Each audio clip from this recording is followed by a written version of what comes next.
Hello all, welcome to కథ చెప్పనా. ఈరోజు మనం చెప్పుకోబోయే కథ సీసాలో భూతం. సరే, ఇక కథ స్టార్ట్ చేద్దాం. సముద్రం ఒడ్డున నివసిస్తున్న ఒక జాలరి చేపలు పట్టడానికి సముద్రంలోకి వెళ్తాడు. చేపల కోసం నీటిలో వల విసిరాడు. కాసేపటి తర్వాత వల పైకి లాగి చూస్తే అందులో కొన్ని చేపలతో పాటు ఒక గాజు సీసా కూడా కనిపిస్తుంది. జాలరి ఆశ్చర్యంగా ఆ సీసా తీసుకొని మూత తెరిచాడు. వెంటనే దానిలో నుంచి బుస్సుమని పొగ బయటికి వచ్చి ఆ పొగ మేఘాల నుంచి పెద్ద భూతం ఒకటి ప్రత్యక్షమైంది. భూతాన్ని చూసి జాలరి భయంతో గడగడ వణికిపోయాడు. భూతం భయంకరంగా నవ్వి, కొన్ని వందల సంవత్సరాల పాటు నేను అందరినీ హడలు కొట్టాను. అయితే ఒక మాయావి తన మంత్రశక్తులతో నన్ను ఈ సీసాలో బంధించి సముద్రంలో పడేశాడు. ఎంతో కాలంగా బయటపడే అవకాశం లేకుండా పోయింది నాకు. చివరకు నీ వల్ల నాకు ఈ స్వేచ్ఛ లభించింది అన్నాడు. జాలరి నోట మాట రాలేదు. తిరిగి ఆ భూతం ఇలా అంది, నిన్ను చంపక తప్పదు.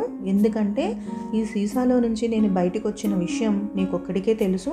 ఇది రహస్యంగా ఉండాలి. నువ్వు చావాల్సిందే నా చేతిలో అని చెప్తాడు. అప్పటికి జాలరికి చాలా భయం వేసింది. కానీ ఆ భయంలో కూడా ఒక ఆలోచన తట్టింది.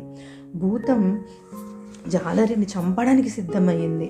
అప్పుడు తనకు ఒక కథ గుర్తొచ్చి, ఆగు ఆగు, ఎలాగో నువ్వు నన్ను చంపేస్తావు. అయితే నేను చనిపోయే ముందు ఒక లాస్ట్ కోరిక ఉంది, తీరుస్తావా అన్నాడు.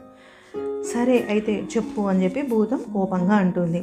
నువ్వు చూస్తే ఇంత పెద్ద పర్వతంలాగున్నావు, ఈ చిన్ని సీసాలు నువ్వు ఎలా పట్టావో నాకు అస్సలు అర్థం కావట్లేదు అని చెప్తాడు. అప్పుడు చనిపోయే వ్యక్తి ఆఖరి కోరిక తీర్చడం ధర్మం అనుకుంటూ భూతము, మీ మానవులకు అన్ని సందేహాలే అని, తను ఆల్రెడీ ఆనందంలో ఉంది కదా బయటకు వచ్చానని, అందుకోసమని ఇదిగో చూడు అంటూ నేను ఎలా లోపలికి వెళ్తానో చూడు అని ఆ సీసా లోపలికి మళ్ళీ వెళ్ళిపోతుంది. అప్పుడు వెంటనే జాలరి సీసా మూతను తీసి గట్టిగా బిగిచ్చేసి ఫాస్ట్గా సముద్రంలోకి విసిరేశాడు. అమ్మ, చూసారా, ఆపద వచ్చినప్పుడు మనము భయపడకుండా ఏదో ఒక ఉపాయం ఆలోచించాలి. ఓకేనా? Thank you.